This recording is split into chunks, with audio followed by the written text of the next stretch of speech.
At this point in time, can we please welcome Titi Kutamahufa to the stage? I want to thank you all for inviting me.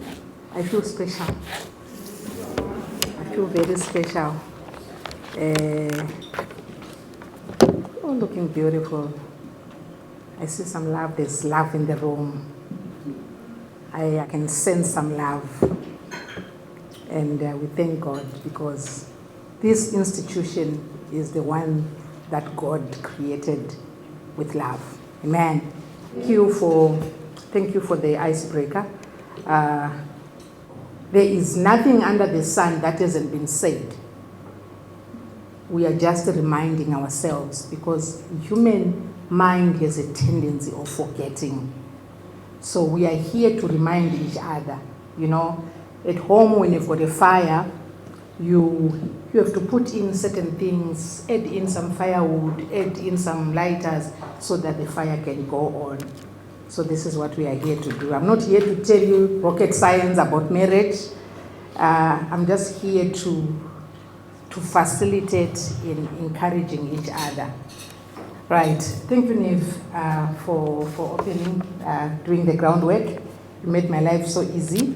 Now it makes sense why I left my laptop in the car. I know you're going to do a wonderful job. We're still continuing on communication, which is the foundation of any healthy relationship, communication. So I had to sit her down because I assumed she understands the effectiveness of communication. And at the end of our discussion, she said, Ma, I didn't realize that I was hurting you. She didn't realize that she was hurting me for not telling me. So in couples, as adults, we don't call it reporting, we call it courtesy. All right? We call it, you don't report to your husband. You don't report to your wife. It's courtesy. All right? So communication is the foundation of any healthy relationship at work and at home. And what is effective communication? Is when you communicate to your partner and they hear you. Okay? When you communicate to your partner and they hear you. Because many times we just talk and people don't hear. I'm that kind of a person. Sometimes I do selective hearing. I can be in the midst of a crowd and you ask me what was being spoken about. I just switch off to protect my mind. I'm someone who's very conscious about my gates of hearing. So sometimes I just shut off. So in effective communication, in a romantic setup like this, oh, I saw some love. There's a couple that was dancing. I'm like, I should have brought in my partner. You're such a powerful couple. Yes. I saw them dancing and I'm like, this is the true definition of love and communication. The reason why I mentioned them was the coordination of their dances. They didn't realize I was watching. I'm very observant. They were dancing, the other one was turning around, the other one holding. I'm like, this is communication. All right. So communication is very key in the home setup. And these are the things sometimes that we take for granted, which builds in resentment and a lot of things. When we're staying together, we become too familiar with each other. You know, when you are familiar with something, familiarity spirit kicks in a marriage. You know what it looks like. You know what he looks like, even in your dreams, you know what he looks like. So you seem not to appreciate it. So in communication, we're trying to revive that. I'm going to combine communication and emotional safety together. And many times when I talk to people about safety is, we check the environment first, and you are the environment. Okay? You cannot provide safety to the other person when you yourself, you're a hazard. Okay? Did you get that? If you yourself, you are a hazard, you cannot provide safety to your husband or to your wife. So let's deal with me first. Okay? What do you think about yourself? When you look yourself in the mirror, how do you communicate with the person in the mirror? Do you see a beautiful lady? Do you see a handsome hunk? What do you see? Because it's going to be very difficult to see a beautiful lady or a handsome man when you yourself, you don't see your beauty. That's why I said, you cannot provide safety if you yourself are a hazard. How do you perceive yourself? Who are you? I'm not talking about problems, I'm just talking about who are you? Before marriage, there's you. So who are you? Because many times we want to associate ourselves. I'm missing so and so. Who is you? Are you safe? Are we safe around you? Is your husband safe around you? Do you love yourself? Self-love. Do you love yourself? I'm not talking about putting makeup because anyone can do it. Do you love yourself? It's very difficult. Sometimes we're too harsh to ourselves. If you make a mistake, just like any other person, we all fall here and there, right? If you make a mistake, how do you go on and on about it? Do you beat yourself from the morning until midnight? You just, how did I even do this? How do you deal with yourself when you have made a mistake? It's exactly how you're going to deal with your husband or your wife when she has fallen. Okay? When my son, when I got here, I got a son. When he was trying to take a picture of me, I'm someone who sometimes struggles to smile. Not because I'm angry. I'm just a too serious person. It's just me. So that's why I'm asking, who are you? And how it affects others now, especially at work, being a leader at work. If you call someone, hi, pop into my office, you see a whole big man trying to fix himself, you know. So many times I say, don't mind my looks. My face usually deceives people. I'm just but a nice person. I mean, sometimes you just want to have a cup of coffee and do a performance review. But what am I saying? I'm saying be mindful of who you are, because there are people around you. There's a lovely husband next to you. There's a lovely wife next to you. So who are you? Think good about yourself. Just be nice to yourself. If you have made a mistake, talk about it. And that's where it comes to emotional safety. Imagine if you are not nice to yourself and your wife comes to you and say,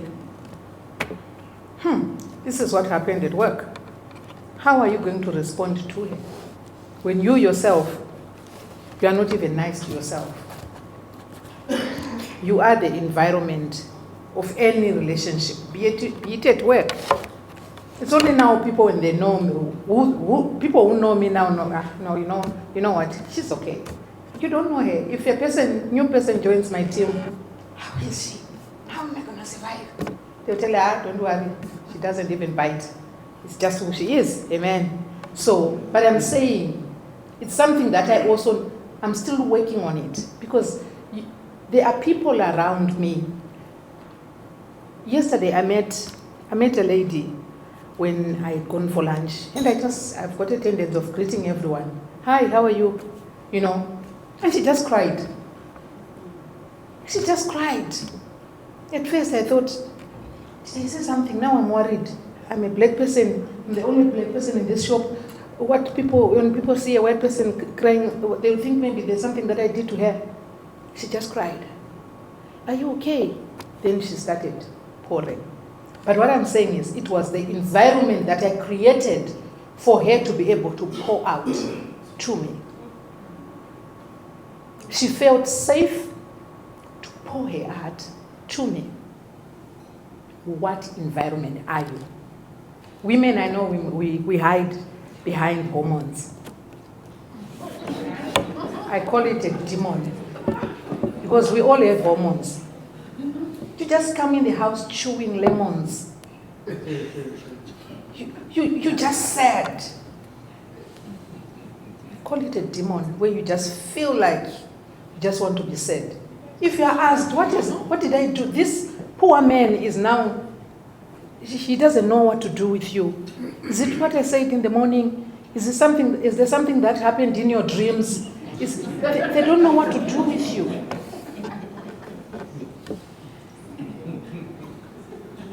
It's good to communicate. And communication is verbal and non-verbal. And I'm talking about non-verbal, where you just so serious in the kitchen. People are so scared. Even the spoons are so scared. You're just chewing lemons in the house. This poor man has been at work. Someone is giving him a hard time. He's thinking, let me go home to my fall arrest where I can go home and get comfort. Comes home. Losi say, It's fire. Thank you, my brother. There's fire in the house. Who are you? Because before we change the world, you need to change yourself. You cannot expect the next person to change when you yourself are a hazard. When someone comes to you, what you did in my dreams, we know women will always do that. You have a dream of your husband cheating on you, so we have to address it in the morning, right? Something that happened in the dreams, we address it at home. Is it only me or, you know?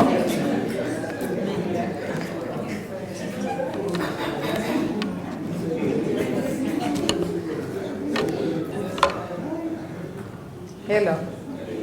Yes. We do that. I'm a woman. So I understand you ladies. There are times that if I'm asked, what is wrong? Now I don't know what to say.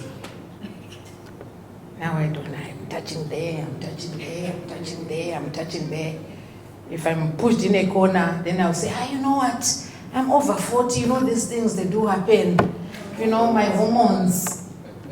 Amen. Amen. You are a hazard. Everything else falls in place when you are a safe person. Let your partner feel safe around you. Let your partner feel safe to come and tell you that there is a woman at work who is hitting on me. Okay? If you are not a safe person, you are going to persecute that man because of a woman who is trying to hit on him. He is coming to you with a clear heart. He comes to you and you persecute him for that. Emotional safety is key. Your children they catch stray bullets in all that. We need to deal with ourselves. We need to communicate first with ourselves. When I'm leaving the house, everyone needs to know where I'm going. Not because I report to them, but because I am teaching even my children that let someone know where you are going.